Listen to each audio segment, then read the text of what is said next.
اللهم لا تصرفنا من هذه الليلة إلا بذنب مغفور وسعي مشكور وعمل متقبل مبرور وشفاء لما في الصدور وتوبة خالصة لوجهك الكريم يا رب العالمين.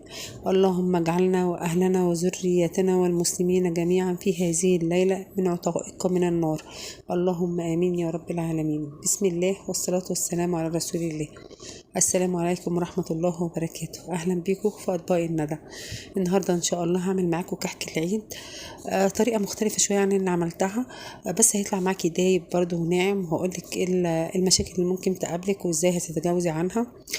هتمنى إن شاء الله إن طريقتي تعجبكم. هنقول بسم الله.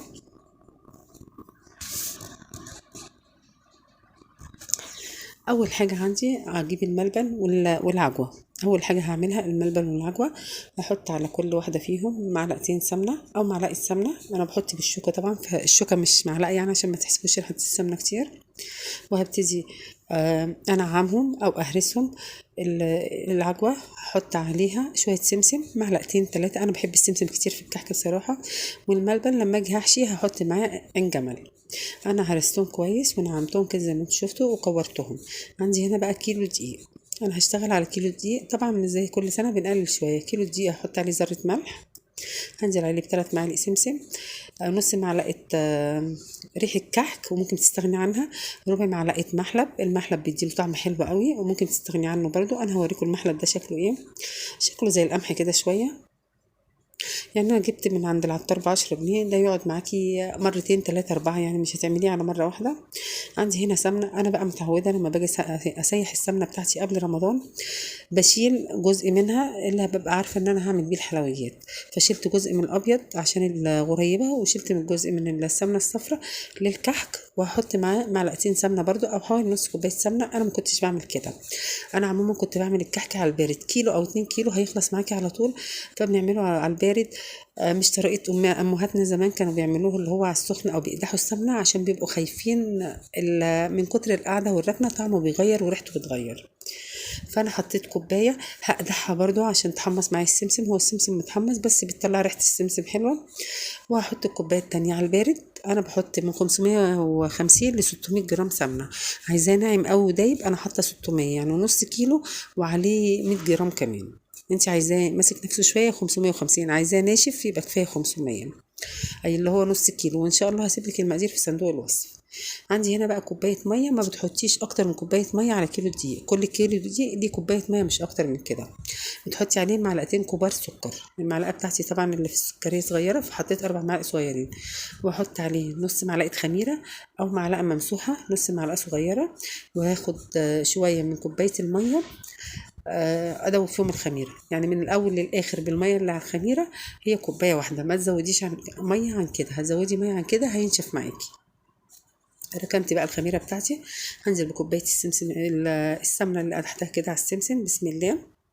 واحط بقى الكوبايه التانية تدوب بس كده، تتفكك في الطاسه او في اي حاجه اللي انت قادحه فيها يعني.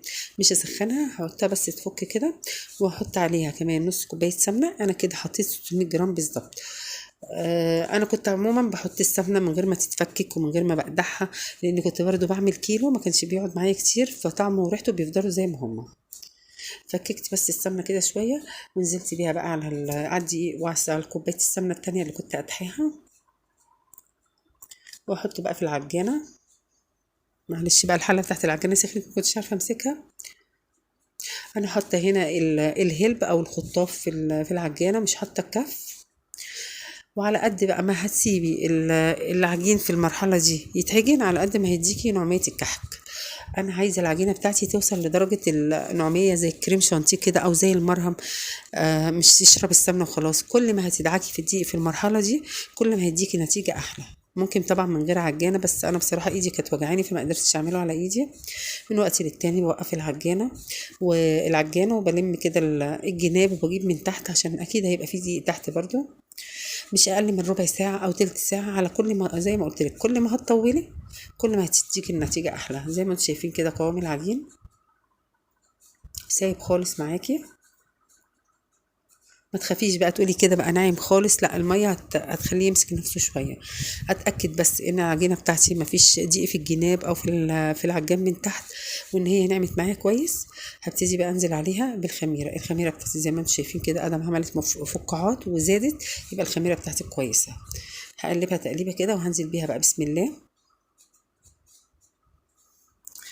وهسيبها تتعجن مع بعضها. مش هنزل بالميه الا لما الميه بتاعت اللي هي فيها الخميره تختفي مني خالص.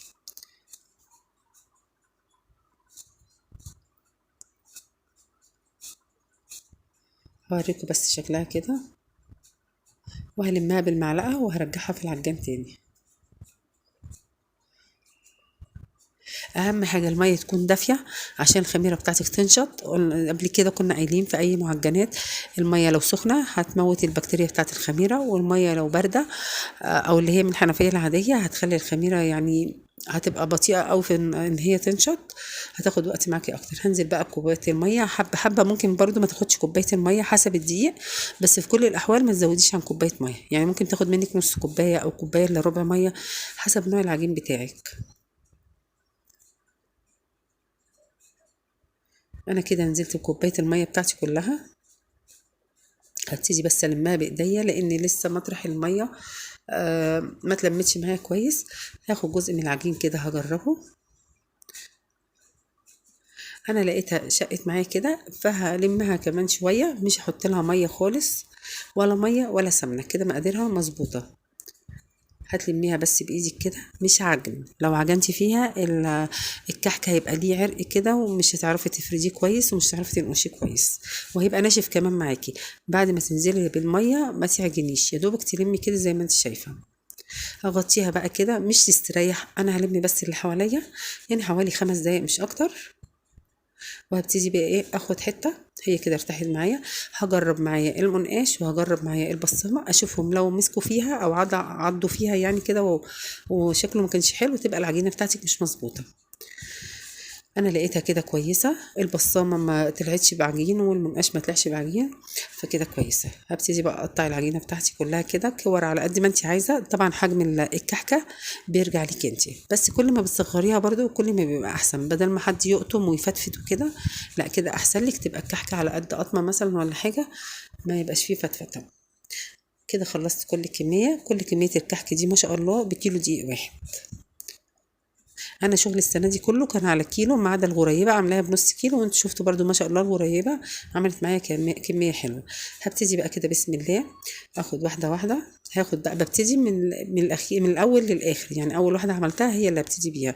احط فيها حته العجوه او الملبن. لو هتعمليها بالبصامه بتحطيها في الصاج زي ما هي. طبعا انا الصاجات بتاعتي من ساعة ما ابتديت بيها الغريبة أنا ما غسلتهاش خالص، أنا يا دوبك بنضفها بمنديل مطبخ وبركنها أكمل فيها. لو بالبصامة زي ما قلت لكم بحطها زي ما هي كده، لو بالمنقاش بتك عليها بإيدي سنة صغيرة كده وبعملها بالمنقاش. ما تبططيهاش قوي عشان ما تبقاش رقيقة وتتكسر منك، لأن زي ما احنا قلنا احنا عاملين كحك ناعم مش ناشف. حطيته في فرن درجة حرارة 200 على الرف اللي في النص. ما تطلعيش الكحك الا لما تلاقي لونه بقى ذهبي كده زي ما انت شايفه، وسيبيه في الصواني او في الصاجات بتاعتك لتاني يوم. يمتص السخونيه. لو الكحك ما استواش قوي من جوه بيستوي معاكي، لونه كده من تحت بيبقى اللون الذهبي، ومن فوق برضو اللون الذهبي زي ما انتم شايفين. انا سبته في الصاجات لتاني يوم، ما عبيتهوش غير تاني يوم في العلبه بتاعته. الكحكة كل ما بتاخد اللون الذهبي اكتر كل ما بتبقى طعمها حلو. على فكرة طعم السمسم بيبقى جميل فيها وطعم العجينة نفسها بتبقى حلوة اول ما بتبقى واخدة اللون الذهبي. ما تطلعيش الكحك وهو لونه مبيض من الفرن. انا سبته كده بقى زي ما انتم شايفين لتاني يوم. انا حبيت اوريكم لون الكحكه برضو، اللي هو معمول بالقماش برضو شكله جميل قوي. بجيب بقى العلبه اللي هحط فيها، زي ما قلت لكم انا بحب احط في العلبه اكياس تلاجة عشان العلبه برضو ما تبقاش كلها سمنه بعد كده، وعشان الكحك يحتفظ بالسمنه بتاعته. بقفل العلبه وبخليه زي ما هو فيها، ولا طعمه بقى بيغير ولا ريحته بتغير. احنا كده كده عاملين كيلو، مش هيلحق يقعد. بتدي طبق بقى للجيران، بتدي طبق لحد من قرايبك، حد بيجي يعيد عليكي فمش هيقعد معاكي. ده شكل كيلو الكحك. بتمنى ان شاء الله ان طريقتي تكون عجبتكم، وبألف هنا.